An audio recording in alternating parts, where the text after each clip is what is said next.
Nevertheless, I had paid, so I went in. Don't get me wrong, Bahia Palace is absolutely stunning. It is beautiful, from the architecture to the intricate details. It is beautiful. The flooring was unlike anything I had ever seen, and the roof. The courtyard was small, but it was nice, it was beautiful. Not trying to talk down on this tourist site, but I had 3 problems with the Bahia Palace. 1. Though it was beautiful, it is too small. Obviously not saying they could have made it bigger for me. With the way they were advertising it, and with the videos and pictures I saw online, it was quite small. That is 1. 2. It was overcrowded. From what you can see in this video, I couldn't get any clean shot without having someone stand in the way. It could have been coordinated in a way that only the right number of people could have been let in order not to take away from the experience. But unfortunately, it was absolutely overcrowded for the price. And 3, it was too expensive for the Moroccan currency, and there was little or no coordination.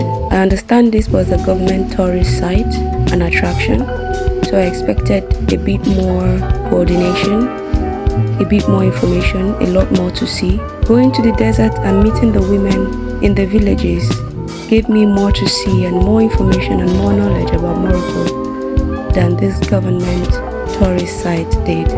But instead, all we saw was this Moroccan wool and yam, a few spices, and that was it. Some pictures on the wall, a little bit of information about the palace.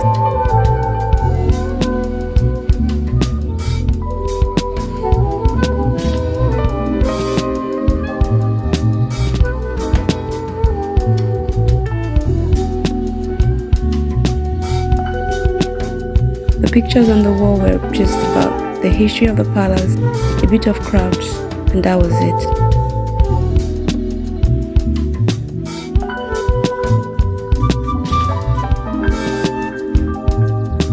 So for me, for the price, no, it wasn't worth it. I couldn't even get a clean shot, a good picture, without someone standing in the way. So I had to leave. Now to the more cheerful side. It was a bright sunny day, and we walked to the Beautiful Bahia Mosque, which was about 15-20 minutes away from the Bahia Palace. Unfortunately, we went on a Friday and the mosque was closed, so we headed on to the Jamal El Fna Square, which was right beside it, about 5 minutes walk. Our attention was drawn to this fruit stall, how colorfully and beautifully they decorated and arranged their fruits, and we decided to try some fruit juice and smoothie because the weather was so hot. It was about 25 to 27 degrees on this day.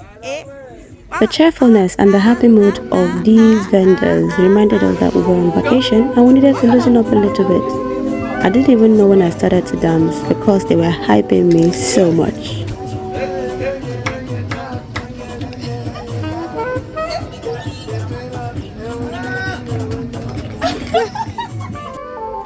After this, we explored the market of Jamal El Fna. The souks were filled with fresh fruit produce from the farms. There were lots of dates, lots of spices. I didn't even know what my nose was perceiving because there were lots of different spices. Some of them, most of them actually, I had never seen before, and I didn't know what they were used for. My friend's attention was drawn to these henna makers, and they were so funny. They tried to lure us by saying, oh, it's for good luck, it's for husband, it's for love. But we already knew it could do no such thing, but we still obliged them.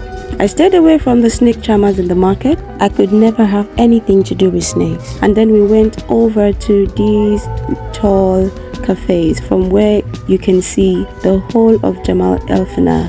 Because it was a very hot day, we had to order some food and some cold drinks. Our food arrived just in time and it was actually delicious.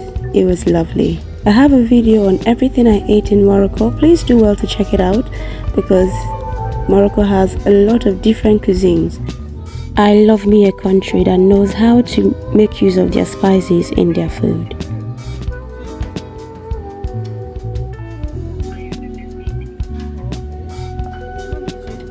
After eating and exploring Morocco for the day, we went home. Exhausted, and it was a beautiful ending to a beautiful day of a beautiful vacation.